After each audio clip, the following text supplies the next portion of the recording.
Bonjour à toutes et bonjour à tous. Bienvenue dans Transition, l'émission dédiée à l'agriculture mondiale. Aujourd'hui, nous allons parler de trois produits de notre quotidien, le café, le cacao et la banane. Et tout de suite, je vous propose le sommaire de cette 5e édition. Alors, au menu d'aujourd'hui, tout d'abord, nous ferons un tour d'horizon de ces trois filières. Leurs points communs, leurs différences, leurs zones de production et leurs marchés globalisés. Ensuite, avec nos trois invités, nous discuterons des impacts économiques, sociaux et environnementaux aux différentes étapes de la chaîne de valeur de ces produits. Et enfin, nous terminerons cette émission par une discussion sur la transformation de ces trois filières clés. Quels sont les leviers à l'œuvre, mais aussi les freins pour une plus grande durabilité. Pour en parler, trois invités avec nous aujourd'hui en plateau. Marianne Naudin, bonjour. Bonjour. Marianne, vous êtes chef de projet RSE achat chez Lidl France. Lidl France, un acteur majeur de la distribution avec 1600 magasins sur le territoire français. Christophe Eberhardt, bonjour. Bonjour. Christophe, vous êtes cofondateur d'Ethicable, une entreprise coopérative et solidaire qui travaille aux côtés des producteurs des pays du Sud, engagés dans l'agriculture paysanne et biologique. Vos produits qu'on connaît au quotidien, notamment le chocolat, sont distribués dans plus de 10 000 magasins en France. À distance avec nous, et on le remercie, François Cotte depuis Montpellier. Bonjour François. Bonjour. François, vous êtes délégué aux filières du CIRAD. Le CIRAD, c'est le Centre de coopération internationale en recherche agronomique pour le développement. Alors merci à toutes et tous d'être avec nous aujourd'hui. N'hésitez pas à poser vos questions dans le chat. Les équipes de la Fondation Farm tenteront d'y répondre au cours de l'émission. Alors afin d'entrer dans le vif du sujet, je vous propose de faire notre habituel tour du monde de ces trois filières en 80 secondes avec un sujet qui vous est proposé par Stéphane Possidalo.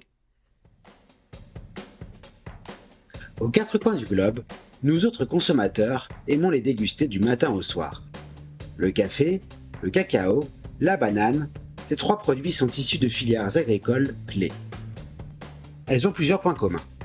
Elles proviennent des pays du Sud, sont produites aussi bien par des petites que des grandes exploitations et contribuent significativement à l'économie mondiale. Ces filières doivent néanmoins relever plusieurs défis au niveau économique, social et environnemental. Face à ces préoccupations grandissantes, les producteurs se retrouvent en première ligne. Conditions de travail précaires, rémunération fluctuante, impact négatif grandissant des méthodes de production, avec notamment l'utilisation croissante de pesticides qui suscitent des inquiétudes quant à la santé humaine et à la durabilité des écosystèmes. Ces filières sont aussi caractérisées par des inégalités entre pays du Nord et du Sud qui soulèvent des préoccupations essentielles quant à leur trajectoire future. Alors, une question se pose. Comment pouvons-nous concilier le développement de ces filières avec la préservation de la nature, la santé de tous et la création de valeur pour les producteurs ? Alors, on l'aura compris, ces trois filières, elles sont incontournables, elles font partie de notre quotidien. Donc, je propose qu'on passe à notre première séquence où on va faire un tour d'horizon des filières avec vous. Vous êtes tous des experts de ces trois filières. Donc, on va essayer de se familiariser avec elles, de comprendre quels sont les marchés de production, les marchés de consommation et puis les grands enjeux. Je me tourne d'abord vers vous, François, depuis Montpellier. Est-ce que vous pourriez dresser brièvement disons, la carte d'identité ces trois filières et surtout leurs points communs? Qu'est-ce qui rassemble finalement ces trois filières?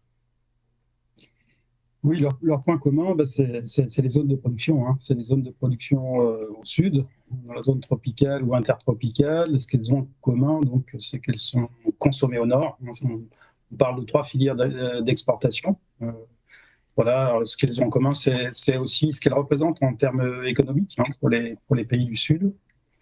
Et puis peut-être, je dirais, des marchés en croissance dans les trois cas, qui sont tirés à la fois par la consommation nord, mais de plus en plus celle des pays émergents. Bon, des grandes diversités de modes d'organisation dans ces filières, mais quand même des défis communs. Je crois qu'on va en reparler. Tout à fait, on va en parler avec notamment Christophe et Marianne ici. Donc regardons d'un peu plus près ces filières. Commençons par la banane, si vous le voulez bien. Marianne, si on prend le cas précis de la banane dessert, hein, parce que il faudra peut-être expliquer ce que c'est la différence entre banane dessert et les autres, mais celle qu'on mange au quotidien, hein, c'est parmi les fruits, parce que le fruit le plus consommé au monde. C'est surtout un fruit mondialisé. En deux mots, où sont les zones de production, quels sont les grands marchés, voilà, de cette petite carte d'identité de la banane dessert. Oui, donc la banane dessert, c'est celle qu'on voit dans nos magasins, hein, la banane, à la différence de la banane plantain. Donc la banane dessert, c'est à peu près 80 millions de tonnes qui sont produites chaque année. Mhm. Alors il faut savoir qu'une grande partie reste consommée sur place dans les pays du Sud, puisqu'il n'y a que sur ces 80 millions de tonnes, seulement 21 millions qui est exporté vers les pays du Nord. Donc quand on parle des principaux pays producteurs, il faut bien faire cette différence entre les pays qui sont producteurs pour leur marché intérieur et les pays qui sont vraiment exportateurs. Donc en pays producteurs, on va avoir par exemple l'Inde ou la Chine qui vont très Mhm. peu exporter, mais on va avoir d'autres pays qui vont à la fois avoir un marché intérieur très fort, mais aussi un marché d'export comme la Colombie, Mhm. donc qui est un des principaux pays exportateurs avec l'Équateur, le Costa Rica ou encore l'Afrique. On peut citer le Côte d'Ivoire, le Ghana ou le Cameroun. Et évidemment, les principaux pays importateurs, ça va être l'Union européenne, les États-Unis et le Japon. D'accord. Et donc si maintenant on regarde un petit peu cette autre filière qui est ces autres filières que sont le café et le cacao. Alors Christophe, en tant que cofondateur de la Scope Éthicable, vous connaissez très bien ces marchés, cacao et café. Ce qui la différencie finalement de la banane, c'est que ce sont aussi des produits transformés. Ils ne nous arrivent pas directement, même si les étapes depuis le champ de banane jusqu'à l'assiette sont assez longues, mais on a des produits qui sont transformés, assemblés. Donc j'imagine que les enjeux sont un peu différents pour ces filières. Donc même question que pour Marianne. Café, cacao, où est-ce qu'on produit, qui est-ce qui échange, qui est-ce qui consomme Bah, le café et le cacao sont des marchés très importants, puisque le café est le deuxième marché au monde de matières premières Mhm. alimentaires, agricoles, et le cacao le troisième, derrière le sucre. Les pays producteurs, les deux ont des grands pays producteurs. Ça va être le Brésil, le Mhm. Vietnam, pour le café, ça va être la Côte d'Ivoire, le Ghana pour le cacao. Et dans les deux cas, des grands pays producteurs qui sont plutôt des pays producteurs du marché de masse, c'est-à-dire un produit très standardisé qui va dans des produits peu différenciés, qui est le cas par exemple du cacao qui vient de Côte d'Ivoire ou du café qui vient du Brésil. Euh, Dans le café, il y a aussi cette différence importante entre le Robusta et l'Arabica. Arabica. Mhm. L'Arabica étant souvent considéré comme le produit plus haut de gamme, plus intéressant d'un point de vue gustatif. Et ces pays du marché de masse, que sont le Vietnam, l'Indonésie ou le Brésil, sont également des producteurs de Robusta, même si le Brésil produit également de l'Arabica. Et dans les deux cas, le café et le cacao, ce sont des marchés très concentrés, avec Mhm. des acteurs très peu nombreux, qui concentrent une grande part du négoce. Dans le cas du cacao, par exemple, ce sont trois acteurs qui commercialisent et qui achètent plus de 65% du cacao Ouais. mondial. Ce sont cinq entreprises françaises sur le marché français qui Mhm. concentrent plus de 80% de la production et de la commercialisation de chocolat. Mhm. Et donc voilà, on est dans des marchés mondialisés, dans des marchés concentrés et tenus par des géants, des multinationales de l'alimentation. Et là-dedans, en deux mots, Éthicable, sur le marché français, c'est les parts de marché. Alors vous êtes sur un segment qui est le bio, donc c'est aussi Sur le bio, particulier. sur l'équitable, donc effectivement, Éthicable produit du café, du chocolat. Le chocolat est la première vente. 50% des ventes d'Éthicable sont du chocolat, les tablettes Mhm. de chocolat. Et nous représentons aujourd'hui 28% du chocolat bio, du rayon bio, Mhm. en grande distribution. Et même si finalement le bio ne représente que finalement environ 5-7% du cacao, donc on ne représente que 2,5% de l'ensemble du marché, mais on est voilà, un des Un acteurs acteur importants majoritaire, du, enfin très du, important du cacao bio. de ce secteur.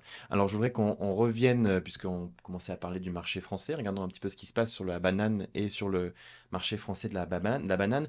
Avant ça, on va donner la parole à quelqu'un sur une capsule. Depuis quelques années, les acteurs de la filière en France se sont engagés à produire et à commercialiser une banane plus durable pour le marché européen, mais aussi le marché français. Donc là, on vous propose d'écouter Émile Lafortune, qui est agriculteur en Guadeloupe et qui s'est justement engagé avec d'autres dans cette filière banane durable. Bonjour à tous, je suis agriculteur, effectivement. Pour les producteurs antillais, c'est une option nécessaire de s'engager sur la banane durable parce qu'il fallait absolument se différencier de la banane dollar et de la banane africaine. Nous avions les capacités intellectuelles et scientifiques de diminuer très fortement les apports en engrais, en insecticides, d'autant plus que vous savez que notre banane a été décriée avec l'apport du chlordécone, cette molécule qui nous a fait beaucoup de mal. Mais depuis, effectivement, le groupement et l'ensemble des producteurs se sont vraiment focalisés sur ce sujet-là. Nous utilisons très très peu de pesticides et nous faisons, avec l'aide de la recherche, de nouveaux intrants, de nouvelles apports en génétique aussi, pour pouvoir offrir aux consommateurs un fruit qui a de moins en moins d'intrants. Alors, un engagement des producteurs de bananes aux Antilles sur cette banane durable. Marianne Naudin, côté Lidl, quelle est la place de cette banane durable sur le marché français, peut-être un peu sur le marché européen? Ces bananes qu'on consomme en France, elles viennent d'où d'abord? Est-ce qu'elles viennent majoritairement des Antilles? Alors, c'est à peu près 24% qui proviennent des Antilles. Pour juste revenir sur ce que disait le monsieur, c'est vrai que les Antilles ont fait d'énormes efforts. Ils ont eu 2 plans successifs sur la banane durable et c'est une des seules filières françaises à avoir tenu la réduction de 50% des pesticides par rapport au plan Coeo-Phyto. Donc, Mhm. c'est vraiment un travail qui est à saluer de la part des producteurs. Euh, donc, comme je le disais, oui, 24% du marché français. Le marché français, c'est à peu près 730 000 tonnes consommées chaque année. Et le marché antillais ne peut pas y répondre à lui seul, clairement. C'est pour ça qu'on a besoin d'autres pays d'approvisionnement. Donc, l'Afrique est aussi très présente sur le marché Mhm. français, en lien avec les liens justement anciens qu'on peut avoir avec certains pays africains. Donc la Côte d'Ivoire, le Ghana et le Cameroun vont être des pays, des origines très présentes, et l'Amérique du Sud, évidemment. Et c'est vraiment une particularité, on va dire, du marché français sur le marché européen. L'Amérique du Sud ou l'Amérique centrale va être beaucoup plus présente en termes d'origine. Ouais, d'accord. Voilà. La fameuse banane dollar. C'est ça. Qu'on retrouve. Alors, juste une question avant qu'on avance sur la suite et sur les impacts. Il y a un mot que certains auront peut-être en tête, c'est Cavendish, qui est une variété de banane qui est. Autant on a parlé de Robusta, d'Arabica, mais la banane, très concentrée sur une seule variété. Oui, la banane, en tout cas, dirigée vers l'export, c'est une banane, c'est une monoculture. La Mhm. seule variété, c'est la variété Cavendish. Et on pourra y revenir, je pense, dans les impacts, mais c'est une des plus grosses problématiques de la filière, effectivement. D'accord, bah parfait pour la transition et pour aller un peu plus loin dans nos échanges. On va essayer de passer sur cette deuxième séquence, à regarder quels sont les impacts nombreux hein, de ces filières café, cacao et banane.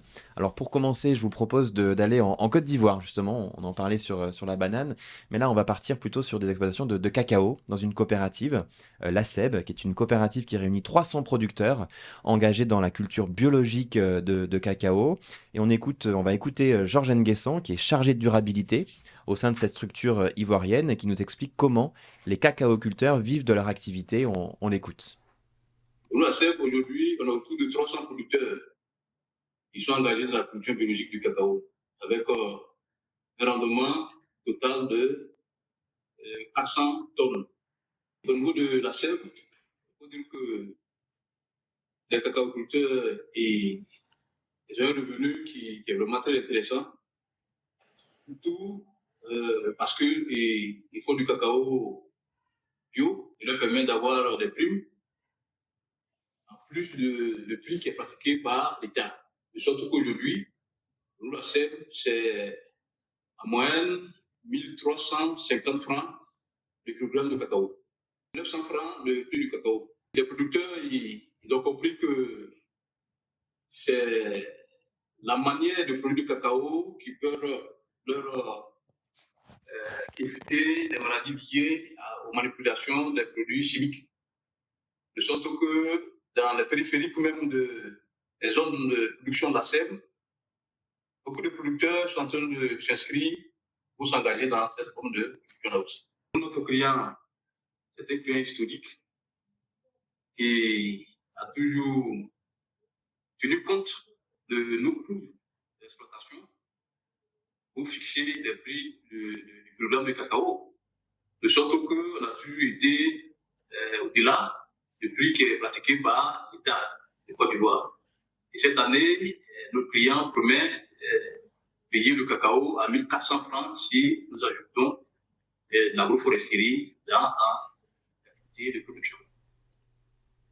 Avec Georges Nguessan, on voit donc les enjeux en termes d'impact, surtout économique. Et je voudrais qu'on commence par ça. Christophe, vous connaissez bien cette coopérative, puisque vous l'accompagnez depuis de nombreuses années. Vous allez nous en parler. En l'écoutant, on comprend bien avant tout l'impact économique et social d'une telle activité. Hein. Si on regarde la question des revenus, juste pour que les gens qui nous suivent comprennent, hein, 1400 francs CFA, ça fait du 2 euros le kilo à peu près de cacao.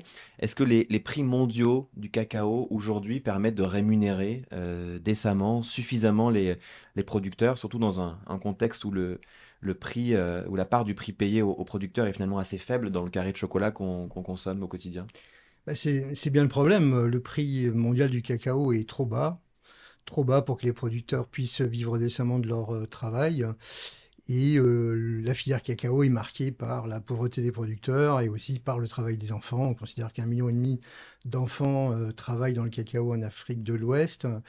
Et puis la problématique de la déforestation, qui est également une conséquence de ces prix extrêmement bas. On s'aperçoit finalement que les prix du cacao ont diminué de moitié en dollars constants sur les 40-50 dernières années. Les producteurs de cacao touchent la moitié de ce qu'ils touchaient il y a 50 ans, il y a 40 ans. Donc les prix ont baissé brutalement. Le cacao était autour de 3 000 $ la tonne jusque dans les années 2016. En 2016-2017, suite à une légère surproduction, le cours du cacao s'effondre, perd un tiers de sa valeur et tombe autour de 2 000 $ la tonne, perd donc 30% de sa valeur. Vous imaginez, c'est comme si on perdait 30% de nos revenus brutalement. Et donc, effectivement, les producteurs se sont retrouvés avec un revenu beaucoup plus bas. Et aujourd'hui, voilà, ce revenu, il est insuffisant. On considère, toutes les études montrent que le revenu au producteur est très bas, particulièrement en Afrique de l'Ouest. On avance des chiffres de moins de 2 $ par jour. Nous-mêmes, nous constatons sur le terrain que les prix, les revenus sont bas. Même lorsqu'on voit le prix du journalier, c'est-à-dire l'ouvrier agricole, dans un pays comme la Côte d'Ivoire, il a à peine plus de 4 $ par jour, 4 euros par jour. Il est de 8 $ au Pérou, ce qui montre bien que finalement, voilà, on est sur des seuils relativement bas.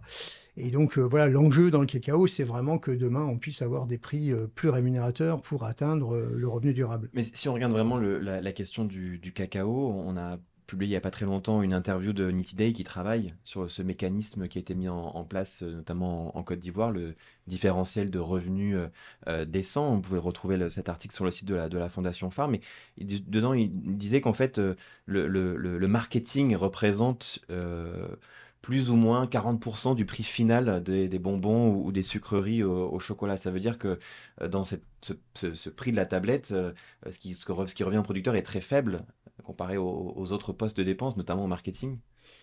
Oui, parce que finalement, le cacao dans une tablette de chocolat conventionnelle, il est de l'ordre de 5-6% au maximum. Et c'est vrai qu'avec le marketing, la valorisation des produits chocolatés, les prix aux consommateurs ont été multipliés par 10 dans ces 40 dernières années, alors que le prix au cacao-cutter est resté stable, il a même donc baissé. Et effectivement, la valeur, elle s'est créée à l'aval des filières. On a créé des barres chocolatées, des produits qui, avec du marketing, de la publicité, avec des gourmandises, avec du développement, avec de la R&D et de l'innovation produit, on arrive à créer de la valeur. Mais finalement, malgré tout cela, le producteur reste toujours la dernière variable d'ajustement et le prix au producteur continue de rester trop bas. Mmh. On parlera peut-être plus tard dans l'émission sur les stratégies qu'on peut mettre en place, notamment en mettant en place du cacao bio, du commerce équitable, donc en rémunérant mieux le producteur. Mais avant de passer à un autre type d'impact qui a commencé à être effleuré par vous, Christophe, sur notamment les conditions de travail, n'oublions pas le poids conséquent hein, de ces filières dans les économies. Vous le disiez tous les deux en introduction, dans les équilibres macroéconomiques, hein, le poids de la filière cacao, banane ou café, c'est très important, hein. En Côte d'Ivoire, le cacao, c'est 30% des exportations du pays, avec près de 2,5 milliards de dollars. Sur la banane en Équateur, vous parliez de cet exemple-là, Marianne, c'est plus de 3,5 milliards de dollars de recettes d'exportation. Donc ce sont des filières majeures pour l'économie de ces territoires.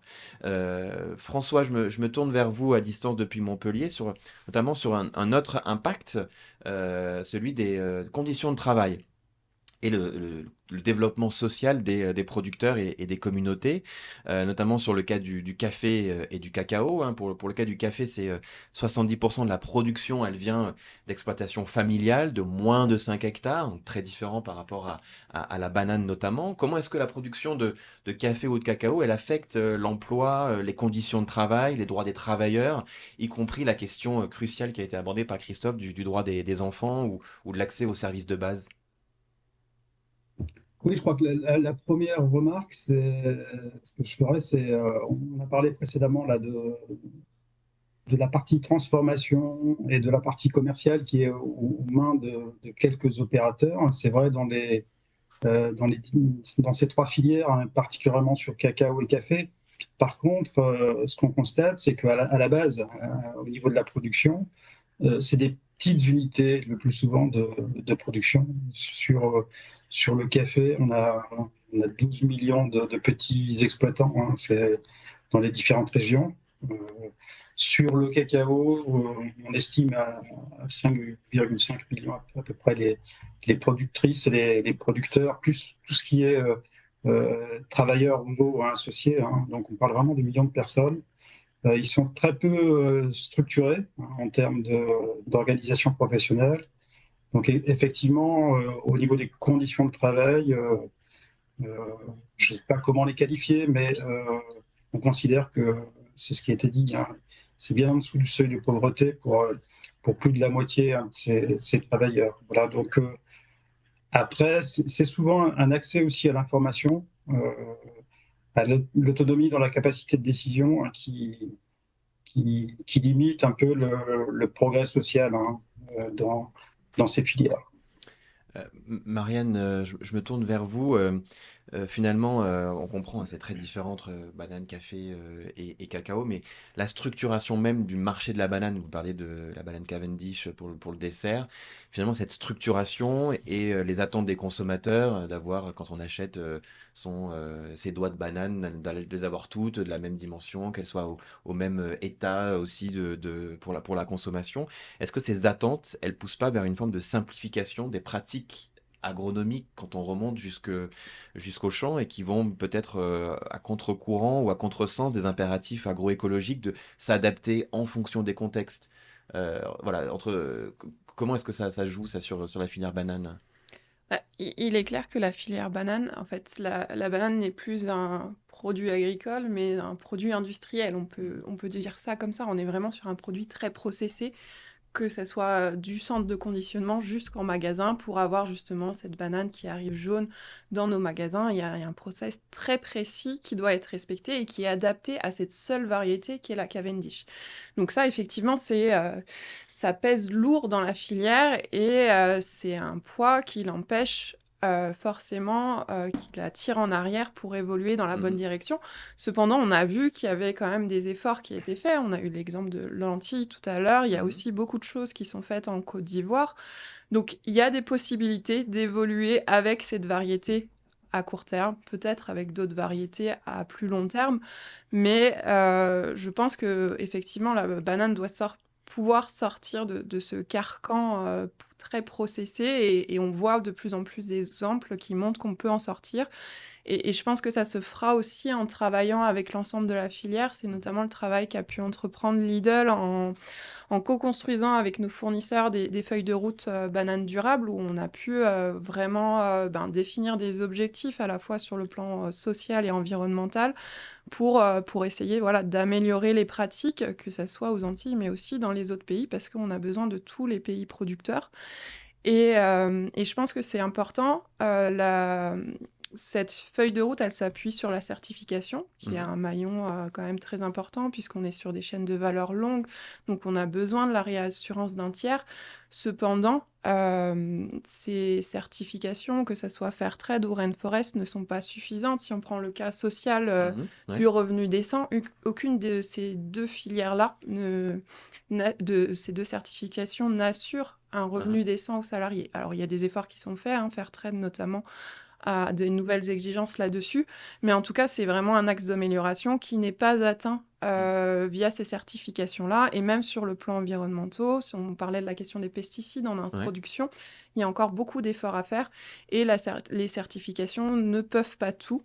C'est notamment pour ça en partenariat avec le CIRAD, on a entrepris un projet sur d'abord un diagnostic phytosanitaire de nos filières, pour comprendre en fait qu'est-ce qui se passe réellement dans nos filières en termes d'itinéraire culturel, et ensuite pouvoir actionner des leviers avec les producteurs.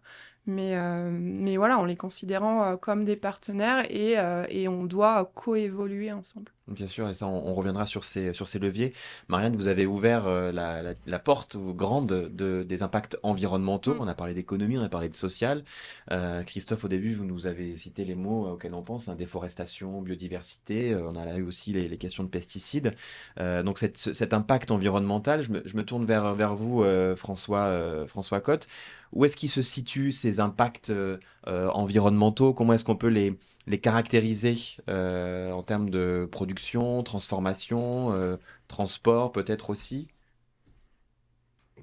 Oui, je parlais en introduction là, de défis communs au niveau des trois filières. Donc, il y a des défis environnementaux communs aux trois filières.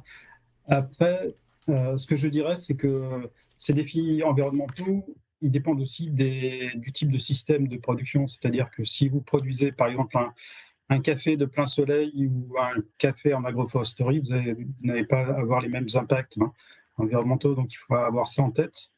Je dirais aussi que ce qu'il faut avoir en tête, c'est les choix réglementaires ou les choix de type de système de culture. Si on reprend l'exemple de la banane dont on a déjà parlé, entre les Antilles, où il y a une réglementation européenne, et certaines zones de la banane de l'art, pour une même variété, on a un facteur 20 dans l'utilisation de substances actives. Donc voilà, ça montre qu'il ne faut pas généraliser sur un système.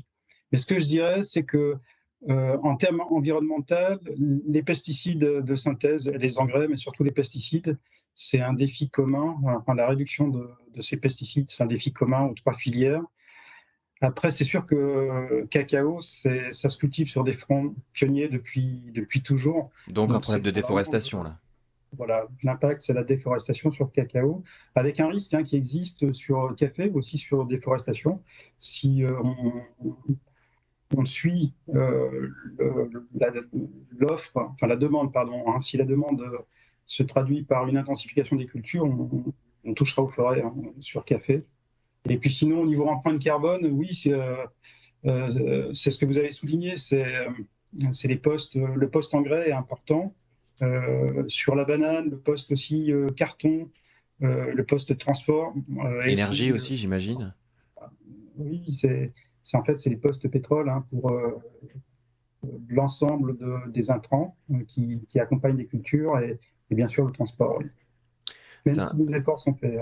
C'est un sujet très important, la déforestation, bien sûr, parce qu'on parlait de Côte d'Ivoire, notamment, où là, la déforestation a été énorme pour produire de la banane, du café ou du cacao. Mais puis il y a d'autres pays qui sont peut-être encore un peu moins touchés. Je pense au Libéria, on avait eu l'occasion de rencontrer une responsable d'une association de producteurs qui nous disait qu'il y a vraiment un risque demain de déforester aussi pour pouvoir répondre à cette demande dont parlait François. Puis il y a un élément peut-être qu'on n'a pas pointé du doigt, c'est celui de l'impact du changement climatique. Je me tourne vers vous, Christophe. C'est un enjeu majeur pour ces agricultures, le changement climatique. Comment est-ce que vous qui êtes au contact des producteurs avec tous vos partenaires à travers le monde, notamment en Amérique du Sud et en Afrique, ces impacts de l'intensification des températures, du changement des régimes de précipitation, comment ils se font sentir voilà, ces impacts du changement climatique, hein. On dit, je crois, que jusqu'à 50% du café est susceptible de ne pas pouvoir être exploitable dans les années à venir en raison du changement climatique. Oui, mais on le constate déjà sur le terrain, on y est, puisque déjà on voit des coopératives qui sont obligées d'abandonner les cultures les plus basses pour le café et d'aller monter plus haut en altitude pour aller chercher de la fraîcheur. Mhm.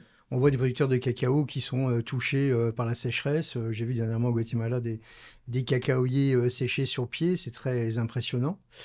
Et des choses que les gens ne connaissaient pas avant. Et évidemment, bon, les solutions seront certainement dans l'agroforesterie, dans la couverture des arbres, etc. Mais encore une fois, il y a aussi la question du risque et du risque financier que va supposer ce changement climatique. C'est-à-dire Mhm. que finalement, quelle est la capacité de ces filières avec des paysans pauvres de faire face efficacement à ces changements climatiques? C'est là toute la question. Pour conclure cette séquence, alors on aurait pu faire une émission juste sur les impacts environnementaux, déforestation, biodiversité, ressources en eau, ressources génétiques, puisqu'on a parlé de la banane Cavendish. Mais François, je me tourne vers vous pour une question un peu de synthèse avant de passer à la dernière séquence. C'est qu'en fait, on ne peut pas non plus regarder ces impacts sans les connecter les uns les autres. On ne peut pas les regarder, enfin c'est même risqué de ne les regarder qu'indépendamment, puisque l'impact social a un lien avec l'impact environnemental et l'impact économique aussi. Il faut avoir une vision systémique. Oui, oui, ben, je pense qu'on en a déjà parlé, hein. C'est-à-dire qu'on parle d'impact environnemental et très vite on se rend compte, on l'a dit, hein, pour avancer, il faudrait pouvoir créer de la valeur économique, mieux la répartir. Donc on touche à l'impact social et l'impact économique. En fait, oui, c'est des choses qui sont indissociables et ça, c'est vraiment, je pense, un message fort. Et on a besoin d'indicateurs qui soient avancés sur à la fois la performance environnementale, où on est bien équipé, je trouve, en termes maintenant d'indicateurs, notamment avec la CV, pas seulement, mais avec la CV. Analyse du cycle de Par vie. contre, au niveau des indicateurs d'impact sociaux, là, c'est plus difficile et donc on voit, il y a moins de transparence sur ces impacts sociaux, je trouve. On en parlera peut-être dans la suite de l'émission. On va passer à cette troisième séquence où là, on a encore un petit peu de temps pour essayer de comprendre quels sont les leviers et la manière dont ces filières se transforment. Alors, on parle souvent, et à raison, hein, de tous ces impacts. Pour autant, on a commencé à le voir avec le cas de la filière banane durable en France ou d'autres actions autour de la bio, par exemple. Ces filières se transforment. Alors, une question un peu brute de décoffrage, c'est finalement, ces transformations, elles sont là pour qui et pourquoi? Est-ce que c'est un caprice de riches, des pays consommateurs? Est-ce que notre vision de la transformation, est-ce qu'elle est différente de celle des pays producteurs, François? Alors en fait, c'est deux questions que vous posez. Est-ce que c'est un caprice de riches? Non, je pense que non. C'est-à-dire que de façon factuelle, si on reprend l'exemple des pesticides, on a des données factuelles sur ce que ça représente en termes de danger pour la santé ou pour l'environnement. Donc ça, c'est factuel, c'est pas un caprice. Euh, Par contre, effectivement, c'est-à-dire que le cadre contrainte au sud n'est pas celui du nord, hein, et penser que on peut comment imposer la vision du développement du nord sud, à mon avis, là, on rentre dans le cœur du débat, hein. Si on prend l'exemple, par exemple, des pesticides, c'est intéressant de constater que l'Afrique, d'après quelques chiffres récents, là, elle consomme quelques pourcents des pesticides de synthèse au niveau mondial.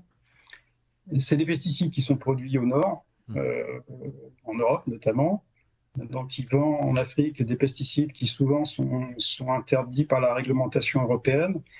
Et c'est difficile d'arriver avec un slogan qui dirait voilà, il ne faut plus produire avec des pesticides au sud, hein. C'est quand même une sacrée ambiguïté. Alors, je pense que sur ces avancées, en fait, il faut que ça se traduise par un bien-être au niveau des conditions des travailleurs et de la société en général au Sud, hein. Donc la santé, ça devient quelque chose de prégnant dans les attentes des productions au Sud. Je pense que c'est ça, hein, mais c'est vraiment un point très important, c'est-à-dire qu'on peut pas calquer notre vision du développement au Nord sur ce que souhaitent les pays du Sud. Par contre, apporter de l'information pour la prise de décision, oui, c'est quelque chose d'important. Oui. Oui. On le sent bien, ce fameux cadre de contraintes dont nous parle François, c'est à la fois continuer à produire, avoir des revenus, diminuer l'insécurité alimentaire, augmenter l'accès aux services de base. Ça fait une équation quand même très complexe. Et pour répondre à cette équation, on peut essayer de discuter ensemble des leviers qui existent pour enclencher ces transitions. Vous en activez tous de par vos spécificités des différents. Avant ça, je vous propose de partir au Costa Rica, un pays qui a été érigé en exemple pour ses politiques environnementales. Pourtant, le pays vit aussi une forme de paradoxe, hein, s'il se montre vertueux sur plein de sujets, sur plein de fronts, notamment l'agroforesterie, hein, qui montre beaucoup depuis plusieurs dizaines d'années. Il y a une grande partie de l'agriculture au Costa Rica qui utilise intensivement des produits phytosanitaires qui ont un impact négatif, qui dégradent l'environnement et la santé des populations. Alors depuis 2019, le Costa Rica s'est lancé dans un nouveau plan, son fameux Green New Deal, un plan ambitieux de réduction des émissions de gaz à effet de serre à l'horizon 2050. On a interrogé sur ce sujet Rodrigo Colman Reyes, qui travaille au sein de Procomer, qui est l'agence de promotion du commerce extérieur du Costa Rica. Il revient sur ce New Green Deal, mais aussi sur le rôle des producteurs et des coopératives. On l'écoute. So the Green Deal for Costa Rica is both a challenge and an opportunity. It's a challenge because we definitely have to lower the amount of pesticides we use in the country for certain products. But it's also an opportunity because we are very keen into growing our exports into the European market. The European market right now is our third largest market for exports. And Costa Rica has really differentiated itself from other neighboring countries in the more sustainable aspect. So it's our normal way of going, definitely trying to be more sustainable in the future. We have a great opportunity also and a great strength in products that have no link to deforestation. Costa Rica has over 33% of forest coverage, so that is naturally one of our strengths. And coffee and palm oil are definitely one of the products that we can really go into the European Union in this new Green Deal. Well, co-ops in Costa Rica, cooperatives are large. They're very important for our development and for our history. We have many of them that work very well. One of them is Copagni in the south of Costa Rica. It started in 1962 with around 400 coffee producers that got together to be able to market their coffee at a fair price in an easier way. And they've grown a lot since then. So they bought in 1972. They built their own sugarcane mill too, because they're coffee and sugarcane mill producers. Nowadays they have credit and loan systems. They have 5 supermarkets in the country. They have 2 agri-stores also where they sell agricultural goods. And it's definitely one of those co-ops that has been able to impact the area, the southern area of Costa Rica. Alors Rodrigo nous présente un peu ces différents leviers à activer dont on va discuter. Le premier que je voudrais discuter avec vous, c'est le levier technique pour réussir ces transitions. Je me tourne vers François. Est-ce qu'on a finalement les outils agronomiques et techniques pour réussir ces transitions? Est-ce que la recherche notamment produit ces solutions techniques? Oui, pas seulement la recherche. La recherche y contribue, mais les producteurs en premier contribuent au développement de ces techniques. En fait, ce dont on parle, c'est de transition agroécologique. Voilà, donc dans cette transition agroécologique, si on la regarde d'un point de vue technique, c'est beaucoup à base de réintroduction de la biodiversité dans les systèmes de culture et la promotion de régulation naturelle. Donc ça fonctionne. Et je dirais, c'est de mieux en mieux maîtrisé, même s'il reste pas mal de points encore d'amélioration, hein, comme toujours. Peut-être, moi, ce que je passerais comme message à retenir, c'est que en fait, ces solutions, c'est pas du tout près, c'est-à-dire que en fait, on doit les contextualiser ces solutions, contrairement à ce qu'on a pu connaître dans la révolution verte, où à base d'engrais ou de pesticides, finalement, on peut dupliquer les systèmes partout dans les différentes zones de production. Là, il faut vraiment adapter ces solutions au contexte, ce qui fait que c'est plus difficile, hein, ça demande plus d'attention, voilà, parfois plus aussi de main-d'œuvre, encore que ça puisse être discuté. Après, je pense que le grand défi, c'est celui de la contextualisation et c'est aussi après celui de l'intensification durable. Hein. C'est-à-dire que face à des défis démographiques, il y a toujours une controverse. Hein. Est-ce qu'il faut produire plus ou est-ce qu'il faut mieux gérer les productions actuelles? Moi, je pense qu'il y aura de toute façon dans les années à venir à produire plus dans certains secteurs. Et le défi, c'est de le faire sans copier les erreurs qui ont été faites au Nord. Donc, en développant cette intensification durable à base de solutions agroécologiques. Oui. Mais voilà, pour répondre à la question, oui, je pense que d'un point de vue technique, on sait de mieux en mieux faire. Christophe, côté café, cacao, par exemple, ces solutions techniques, d'un point de vue technique, elles sont là, elles sont présentes et vous les voyez aussi se développer? Oui, nous, nos références sont celles des coopératives du commerce équitable, bio et équitable, qui ont développé au cours de ces 20 dernières années des techniques de production. Ça a commencé avec le café, où au Pérou, en Équateur, par exemple, on est passé de café vieillissant à une intensification par le travail. C'est-à-dire qu'on a commencé à tailler les cafés, on les a replantés, on a fait de l'agroforesterie, on a associé des arbres sous couvert. Ça s'est fait également la même chose sur le cacao, la taille des cacaos, la certification bio qui permet d'avoir de la valeur, parce que c'est aussi finalement cette espèce de cercle vertueux d'obtenir de meilleurs prix avec le commerce équitable et avec la bio, Ouais. qui permet aussi d'inciter les producteurs à mettre en place des systèmes de production plus vertueux d'un point de vue environnemental, l'agroforesterie, la taille des cacaoyers.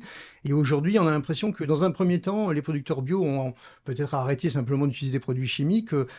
Aujourd'hui, on a une production de nouvelle génération, plus intensive d'un point de vue agroécologique, avec notamment l'utilisation de bioentrants, de biofertilisants, des décoctions de matières organiques et de micro-organismes que les producteurs utilisent. C'est quelque chose qui se développe beaucoup en Amérique latine, qu'on tente de favoriser également en Afrique maintenant par des échanges de paysans à paysans, et qui permettent vraiment de passer à une bio d'un nouveau type. Et concrètement, on voit des producteurs de café, de cacao qui ont aujourd'hui des rendements, des résultats supérieurs à ce qu'on peut trouver dans la bio, très supérieurs même, puisque en Amérique latine, des producteurs qui mettent en place des systèmes agroforestiers exigeants de ce type-là parviennent à avoir des rendements de 2000 kilos ou 2500 kilos par hectare assez facilement, alors que partout ailleurs, les rendements ne dépassent souvent pas les 500 kilos. Donc on a des vrais résultats dans des productions bio-équitables. Quand les conditions, notamment les conditions de prix, sont favorables, les producteurs trouvent des solutions et développent des solutions intéressantes. Marianne, je vous laisserai répondre éventuellement sur la question de la disponibilité des techniques aussi, ou sur le cas de la banane qui est un peu particulier étant donné les systèmes de production. Mais je voudrais surtout avec vous discuter d'un autre levier, donc le levier technique, mais il y a aussi le levier organisationnel, politique et de marché. Il y a de nombreuses initiatives politiques pour pousser ces changements. Je pense notamment aux clauses miroirs, hein, l'idée que finalement au sein de l'Union européenne, les réglementations qui incombent aux producteurs doivent être les mêmes que pour leurs partenaires économiques ou productifs au sud. Telles substances interdites ici doivent l'être de l'autre côté. Il y a le devoir de vigilance sur les questions sociales, il y a la lutte contre la déforestation importée, enfin on pourrait les multiplier. Vous travaillez pour un acheteur. Comment est-ce que le prix suit, surtout sur la banane qui est un produit d'appel, il doit rester peu cher? Comment on fait pour engager ces transitions avec le prix qui est celui de la banane aujourd'hui? Alors, c'est pas évident, hein, on Ouais. va pas se le cacher. Je vais vous citer un exemple d'une expérimentation qu'on a fait très récemment. Alors, sur la banane bio, on est Fairtrade depuis, très longtemps, depuis 2019 et on a essayé de passer nos bananes conventionnelles Fairtrade également. Mmh. Et donc on a fait le test dans certaines régions, de passer notre banane, vrac, conventionnelle, Rainforest en Fairtrade. Le problème, c'est qu'on a eu une diminution des ventes. Alors, même qu'on n'avait pas augmenté le prix, qu'on avait encaissé dans notre marge Mmh. l'augmentation, du fait du prix minimum, demandé par Fairtrade, on a eu une baisse des ventes. Pourquoi? Parce que dans la tête du consommateur, Fairtrade, ça veut dire cher. Ouais. Et du coup, il y a quand même quelque chose à déconstruire. Alors, peut-être qu'on a aussi un profil de consommateur particulier chez Lidl, mais il y a vraiment quelque chose à déconstruire à ce niveau-là chez le consommateur. Donc c'est un point important. Toutefois, il y a quand même un espoir. Toujours le cas de la banane cette année. La banane a fortement augmenté avec Mmh. l'inflation. Et les consommateurs ont suivi parce que c'était une augmentation qui était partagée par l'ensemble du marché. Donc je pense que c'est un point très important de voir que si l'ensemble du marché fait un effort, eh ben, finalement, peut-être qu'on peut y arriver. Là, j'entends la question de la pédagogie du consommateur parce que finalement, vous auriez presque pas dû parler de votre label ou Mm. Fairtrade pour pouvoir continuer à vendre les bananes au même prix et au même volume, hein. C'est quand même assez étonnant. Sur la question du prix, finalement, alors c'est des produits d'appel, la banane, hein, dans tous les supermarchés, il faut qu'il y ait de la banane. Bon, le café, le cacao, c'est pas des produits voilà, c'est des produits peut-être un petit peu de luxe ou en tout cas des produits encore plus plaisir, surtout quand ce sont des chocolats qui sont de grande qualité, avec des qualités organoleptiques extrêmement intéressantes. Vous êtes positionné avec Etikab sur le commerce, avec Etikab, oui, sur le commerce équitable. Donc là, on est sûr que la question du prix, elle est respectée, mais le commerce équitable, on en parlait dans une émission il n'y a pas très longtemps, c'est une niche dans le volume total du marché. Alors comment est-ce qu'on fait grandir ce marché du commerce équitable? C'est une niche, mais qui a quand même grandi, puisque le commerce équitable est né il y a 30 ans, ne pesait très peu, et l'initiative de quelques militants, même si aujourd'hui ça correspond à 5, 6, 7% des parts de marché des différents produits, c'est quand même déjà considérable. Mhm. Euh, alors, bon, c'est vrai que nous sommes du coup, un consommateur peut-être un peu différent, un consommateur qui adhère à cette idée du commerce équitable, de rémunérer les producteurs, et qui adhère à cette nouvelle façon de consommer. On est dans un commerce équitable qui se veut exigeant, qui se veut militant, engagé, avec des prix significativement supérieurs au prix du marché. C'est-à-dire qu'aujourd'hui, nous, on achète nos cacao à entre 4200 et 4500 dollars la tonne, alors que le prix du marché était autour de 2400 dollars la tonne. Mhm. Pour le café, c'est de la même façon. On est sur des prix significativement supérieurs. On a connu des périodes où le café était autour de 100 dollars, 120 dollars le sac, bien en dessous du revenu décent des producteurs. Et nous pratiquons des prix qui sont pratiquement au double, de 240 dollars le sac.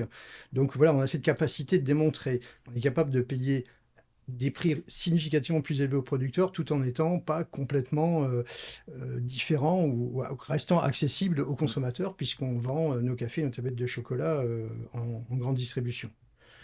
Voilà, il y a effectivement un vrai enjeu d'amener aussi ces acteurs, notamment les coopératives, à se transformer. On avait l'exemple de la CEBS qui doit être autour de 400 tonnes par an contre un volume total de plus de 2 millions de tonnes en Côte d'Ivoire. Donc on imagine que le chemin est encore long, hein. Oui, oui, c'est vrai, mais ce qui est important aujourd'hui, le commerce équitable, c'est la démonstration qui est faite avec le commerce équitable. Nous, Etikable, on considère que euh, certes, les volumes sont pas importants, certes, c'est qu'une partie des consommateurs qui s'engagent dans le commerce équitable, mais on démontre que c'est possible. On démontre qu'on est capable de produire des produits qui restent accessibles tout en payant un prix rémunérateur aux producteurs.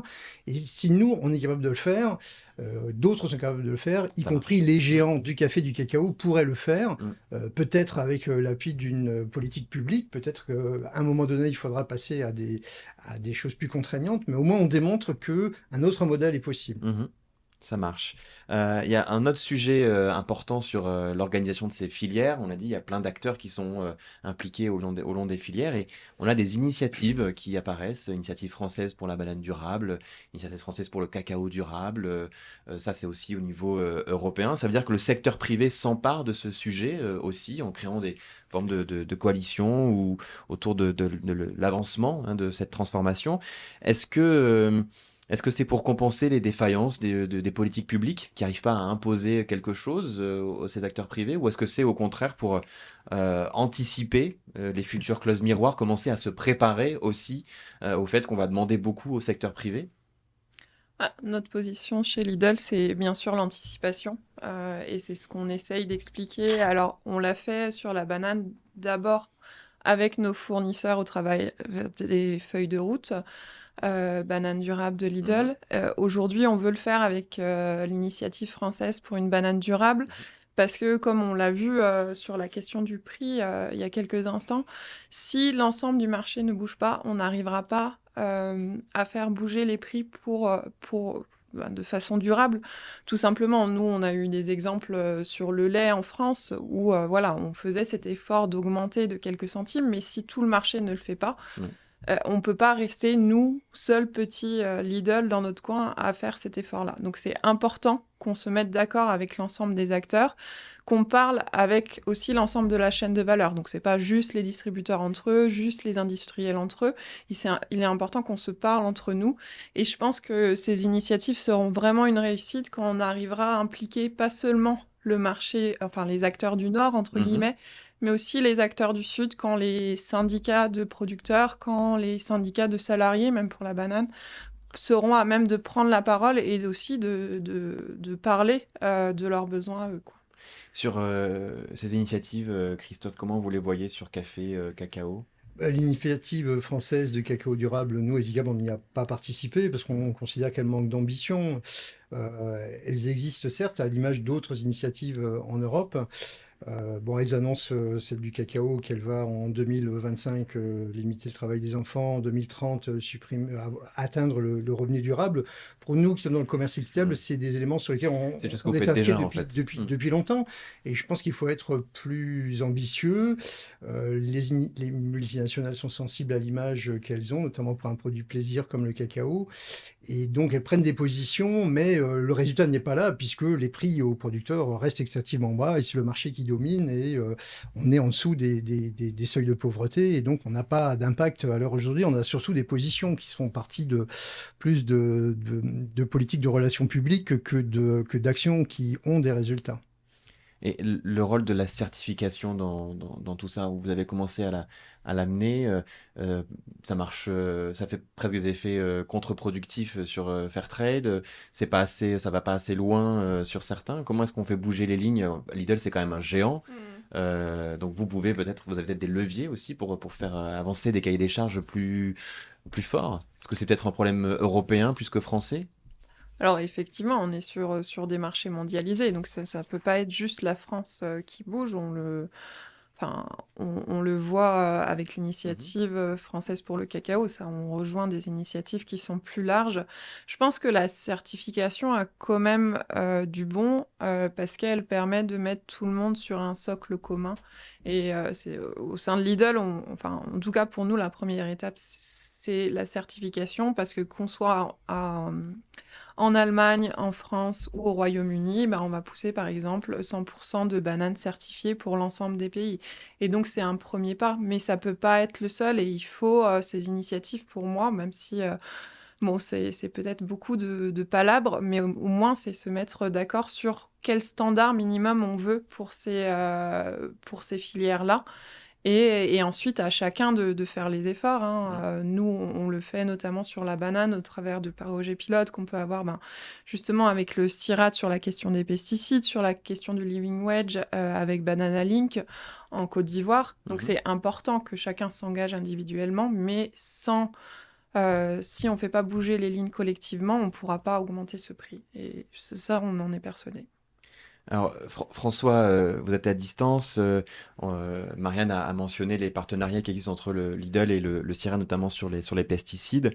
Finalement, dans ces écosystèmes un peu complexes de plein d'acteurs privés rassemblés autour de faire avancer des transformations durables pour l'agriculture, on a besoin de tiers de confiance. Alors, le CIRAD peut le faire, la Fondation Farm peut aussi s'engager à effectuer ce rôle. C'est notamment le cas dans une initiative Prétag sur la réduction des pesticides. Peut-être vous pouvez nous en dire quelques mots pour finir cette émission. Oui, oui, alors c'est cette initiative qui est cofinancée par la Fondation Farm, la Fondation Agropolis, qui est portée par différentes institutions de recherche. Elle vise finalement à produire des références sur la réduction des pesticides, c'est-à-dire savoir où on en est dans les agricultures du Sud. Ça, c'est le premier point. Le deuxième point, c'est de regarder le degré de maturité des solutions techniques dont on parlait précédemment et de regarder comment elles peuvent s'insérer dans un modèle économique viable pour les producteurs. Et ensuite, regarder les verrouillages, parce que c'est de ça, je pense, dont on parle aussi aujourd'hui, c'est les systèmes, qu'ils soient techniques ou organisationnels, sont souvent verrouillés et le changement est difficile. Donc, il faut comprendre où sont ces verrous. Et après, moi, je rejoins complètement ce qu'a dit Marianne. L'espoir qu'on fonde et l'hypothèse finalement de travail qu'on a dans cette initiative Prétag, c'est que des consortiums multi-acteurs sont capables de se mettre d'accord sur un socle commun d'évolution. Parce que finalement, la question dont on parle, je trouve, c'est celle de la massification de production durable. C'est-à-dire, au-delà de marchés de niche, est-ce qu'on peut tirer l'ensemble des productions vers des productions plus durables? Et moi, je pense qu'il y a des signaux positifs qui montrent que les acteurs, là, depuis, moi, je dirais quelques années, on le ressent, sont capables de se mettre autour d'une table. Alors oui, par rapport à ce que vous disiez, effectivement, ils ont besoin, pour prendre des décisions, de données scientifiques. Et je trouve que c'est une place importante maintenant de la recherche que d'être capable d'accompagner ces consortiums, de leur apporter des éléments factuels, des indicateurs de performance pour la prise de décision. Mais oui, moi, je crois qu'il y a un avenir dans ces consortiums multi-acteurs. Oui. Merci François, on aura l'occasion d'en reparler en 2024. Alors on arrive au terme de cette émission. Avant de vous remercier, on a toujours un exercice qu'on aime bien vous proposer, c'est de mettre vos robes d'avocat et de prendre 30 secondes pour essayer de convaincre avec une forme de plaidoirie. Alors vous croyez dans ces filières, café, cacao, banane, vous les voulez plus justes pour les producteurs, plus vertueuses pour les écosystèmes. Demain, vous avez une baguette magique. Qu'est-ce que vous faites pour transformer ces filières? Qu'est-ce que vous faites en premier pour transformer ces filières? Je me tourne vers vous, Marianne Naudin, depuis Lidl. Votre baguette magique. 30 secondes. Hein. Oui, pas évident. Je dirais d'abord créer plus de transparence pour qu'on sache qu'est-ce que touche l'industriel, qu'est-ce que va toucher le producteur dans nos filières. Et ça, c'est pas encore le cas. Je pense à la filière cacao où finalement, c'est complètement opaque pour nous, distributeurs, ce que touche à la fin le producteur. Donc je pense que ça, c'est un premier point. Et ensuite, je reviens sur ce point très important. Il faut qu'aujourd'hui, les producteurs du Sud deviennent des partenaires commerciaux et qu'on puisse discuter d'égal à égal avec eux et qu'on ne soit pas juste dans vouloir faire du développement. Mmh. Merci beaucoup, Marianne. Alors, Christophe, votre baguette magique. Alors moi, ma baguette magique, la première chose, je créerai un prix minimum garanti. Puisqu'on arrive à imposer une traçabilité avec la loi de lutte contre la déforestation importée, pourquoi pas arriver à imposer au niveau légal un prix minimum garanti, un prix refuge pour un cacao durable en Europe. Je favoriserai les coopératives, je favoriserai la bio, l'agroforesterie, les sols vivants, toutes les choses qui permettent de résoudre et d'appuyer les problématiques environnementales. Et puis surtout, j'inviterais le consommateur à consommer des cacao, des chocolats ou des cafés de qualité, d'avoir un autre réflexe que celui du marché de masse où on consomme des produits qui ont tous les mêmes saveurs, tous les mêmes goûts, et de faire le choix de chocolat ou de café qui sont des produits de terroir, qui sont des produits aussi d'expression avec des goûts différents selon les origines. Et on voit qu'il y a un intérêt de la part des consommateurs pour aller dans ce sens. Et c'est aussi demain d'aller trouver une alternative à cette concentration du marché de grandes multinationales, de faire de ces produits agricoles aussi des produits de plaisir, ce qu'ils sont, Mhm. mais des produits aussi qu'on va respecter parce qu'on va choisir une consommation de produits de qualité. Bon, vous avez un peu abusé de la baguette magique pour Oui. ce coup-là, mais c'est pas grave. On Mm. finit le tour de table avec François. 30 secondes. Votre baguette magique, François, elle vous sert à quoi? Bah, elle me sert à la même chose là. Moi, je trouve que c'est bien là, la transparence, les prix garantis, la promotion de la qualité et la rémunération de cette qualité pour ceux qui font les efforts. Les consortiums dont on a beaucoup parlé. Après, moi, ce que je rajouterais avec la baguette magique, c'est si on avait une capacité d'aider à l'émergence de laboratoires de recherche, de cohortes de jeunes chercheurs au Sud. Moi, je pense que ça changerait aussi les choses pour qu'ils puissent faire leur propre choix. Donc, oui, je dirais formation au Sud. Ouais. Bien, merci à tous les trois. Moi, si j'avais une baguette magique, peut-être je l'agiterais du côté du financement, mais ça, c'est un sujet qu'on portera avec Farm dans les prochains mois. Merci à tous les trois. François Cotte, délégué filière au CIRAD, Christophe Eberhardt, cofondateur d'Ethicable, et Marianne Naudin, chef de projet RSE achat chez Lidl. Merci à toutes et tous de nous avoir suivis hein, pour cette cinquième édition de Transition, l'émission consacrée à l'agriculture mondiale. Je vous donne rendez-vous au printemps prochain pour le 6e épisode de Transition. D'ici là, n'hésitez pas à retrouver les anciens numéros et surtout à nous suivre sur le site de la Fondation Farm. À très bientôt.